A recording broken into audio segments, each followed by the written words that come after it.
Hi అండి, ఇది Saturday mini vlog. చిన్న వర్క్ ఉండి బయటికి వెళ్తున్నాం. ఎక్కడికి అంటే జున్నుని హాస్పిటల్కి తీసుకెళ్తున్నాం. నార్మల్గానే జనరల్ చెకప్ కోసం. కిడ్స్కి ఫ్రీక్వెంట్గా హెల్త్ చెకప్ చేయిస్తూ ఉండాలండి. మా వాడికి చేయించి చాలా డేస్ అయింది, అందుకే ఇప్పుడు తీసుకెళ్తున్నాం. సో మీకు కూడా కిడ్స్ ఉంటే జనరల్ చెకప్ చేయిస్తూ ఉండండి అప్పుడప్పుడు. ఎందుకంటే వాళ్ళకి లోపల ఏం జరుగుతుందో మనకి చెప్పలేరు కదా. మా వాడైతే ఎప్పుడు ఎక్కడో చోట పడుతూనే ఉంటాడు కింద. ఇంకా ఇది కేపీహెచ్పి రోడ్ అండి. ఇక్కడ టెంపుల్ ఉంది. తర్వాత ఇది జేఎన్టీయూ రోడ్డు. ఇక్కడ మాత్రం షాప్స్ భలే ఉంటాయి. ఫ్యాన్సీ ఐటమ్, డ్రెస్సెస్, ఆల్మోస్ట్ అన్ని ఐటమ్స్ దొరుకుతాయి ఈ లైన్లో. మొత్తం ప్రైజెస్ అయితే చాలా అంటే చాలా రీజనబుల్గా ఉంటాయి. మీరు ఎప్పుడైనా అటు వెళ్తే ఒకసారి చెక్ చేయండి. ఇది మార్నింగ్ కదా, సో షాప్స్ ఫుల్గా లేవు. నైట్ అయితే అసలు కళ్ళు చెదిరిపోతాయి అంతే. ఐటమ్స్ అన్నీ చూస్తే అన్నీ కొనే అనిపిస్తుంది నాకైతే. కానీ మా వారు చూడు అంతే అంటారు.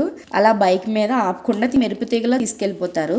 ఈ రోడ్కి మీరు ఎప్పుడైనా వెళ్తే కామెంట్ చేయండి. నెక్స్ట్ వీడియోస్ కోసం లైక్ అండ్ సబ్స్క్రైబ్.